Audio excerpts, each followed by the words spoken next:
All right, Rich, when you think about your experiences with Play for Peace, is there a story you think of that illustrates the ways in which Play for Peace helps to reduce fear among young children and youth?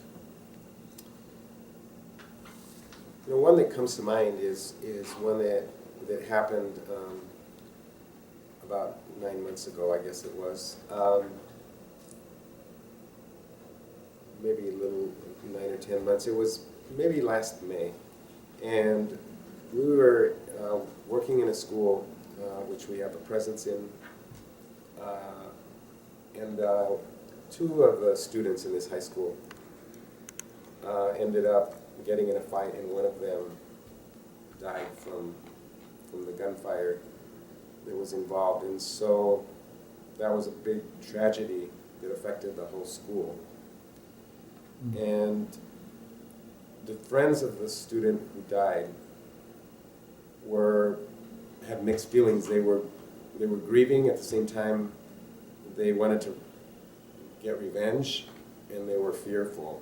And the school was quite concerned, as were we, that this was going to escalate into more violence and more deaths. And in the work we do, what we were doing was using Play for Peace games in the school to help students who were off track, and combining that with motivational interviewing to help students get on track and do some leadership development using Play for Peace. And so we decided to bring in the students who were friends of this student who had passed away. And we sat in a peace circle, and we all shared how difficult it must be to lose maybe their best friend. And we shared empathy in this situation, and they talked and we talked as we went around the circle. And we were with some volunteers who also shared their stories and their empathy toward the situation, who were graduate students. And then when we were done with the circle and no one had anything more to share, I asked them, do you want to get to the games, the Play for Peace games that we usually have? And not all of them had participated in the program, but the ones who did quickly chimed up and said, yes, definitely, we want to play the games. And so they played the games. We did all the fun, laughing, and pretty soon they had shared the emotions a little earlier, which was wonderful because it helped them go and move on beyond that. And now they were having fun and laughing. And then they had an opportunity to meet one-on-one with a group of graduate students who were volunteering to listen to them using the conversation approach of motivational interviewing. And that's when they could share what they were going to do to respond to this tragedy personally.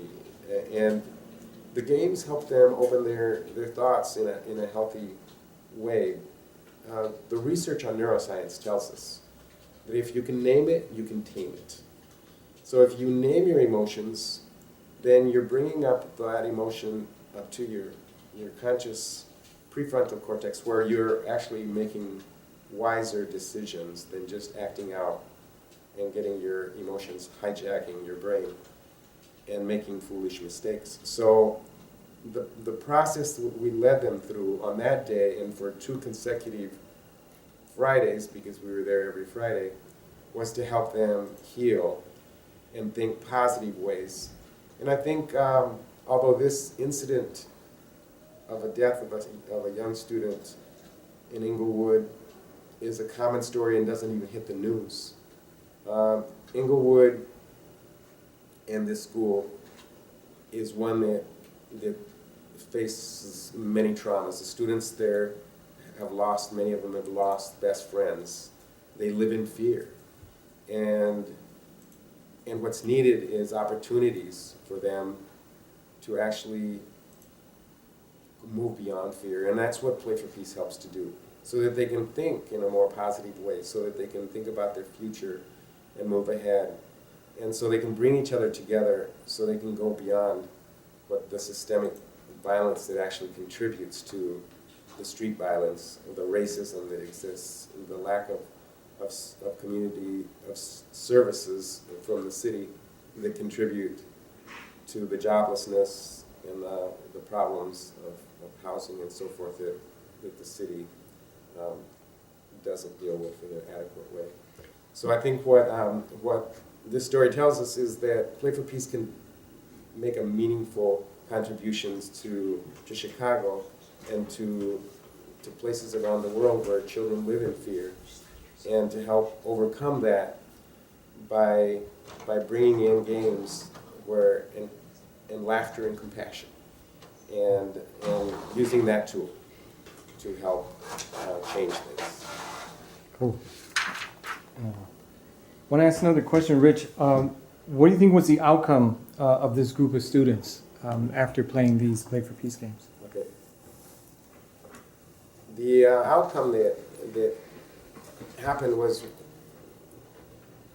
the students from. Let me start over. The students involved in this were not involved in any kind of retribution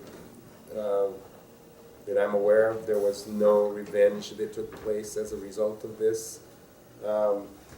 So we feel that the Play for Peace activities and games and this conversation that helped them decide in a logical, thoughtful way because of these games and because of the conversations was able to help them make decisions that could have easily saved lives.